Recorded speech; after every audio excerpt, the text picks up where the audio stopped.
Hello, loves. Let's talk about how I created this 3-tier princess cake. So I started with each layer, and for the bottom layer, I went ahead and started doing the ruffles before I layered the top 2 cakes because I want to do most of the work before I have them sitting on top of each other for too long. The cutter that I have has 2 parts. It has a ruffled edge and then a straight edge. So I use the ruffled edge, and then what I do is I cut a long piece of fondant and I start to ruffle them together.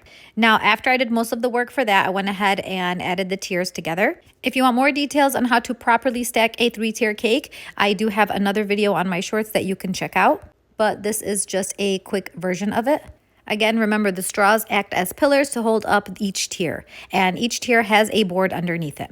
Now let's move on to the ruffles again. See, now I begin work on the second tier with the ruffles. Same concept. I cut a long string of fondant or strip of fondant, and as you can see, one edge of the fondant has kind of a ruffled effect. And then I smush them together and kind of wrap them around the cake. They stick because I steamed the cake prior to doing so.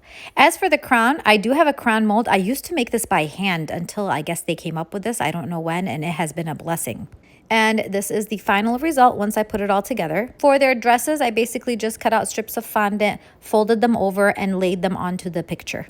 I love it!